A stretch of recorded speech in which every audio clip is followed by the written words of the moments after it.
Hi friends, ஜாதிப்பூ இதை நிறைய ஊரில் பிச்சிப்பூன்னு சொல்கிறாங்க.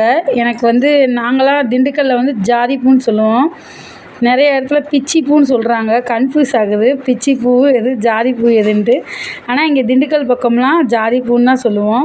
இந்த பூ அவ்வளோ ஒரு வாசமாக இருக்கும்.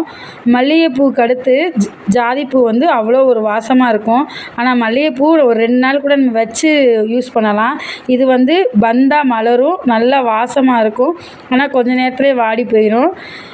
இது நல்லா சீசனுக்கு கிடைக்கும். ஒரு சீசன் நல்லா கிடைக்கும், ஒரு சீசன் கிடைக்காது. ஆடி மாதம் காற்றடி காலத்தில் நிறைய பூக்கும், நல்ல வாசமாக இருக்கும். இந்த மரம் வச்சுருக்கவங்க வீடை கிராஸ் பண்ணோம்னா அவ்வளோ ஒரு மணமாக இருக்கும். யாருக்கெல்லாம் இந்த மாதிரி ஜாதிப்பூ ரொம்ப பிடிக்கும்னு கமெண்ட் பாக்ஸில் கமெண்ட் பண்ணுங்கள். ஜாதிப்பூ பிடிச்சவங்க லைக் பண்ணுங்கள், பிச்சிப்பூ பிடிச்சவங்களும் லைக் பண்ணுங்கள். ஏன்னா இதுக்கு இன்னொரு பேர் பிச்சிப்பூ.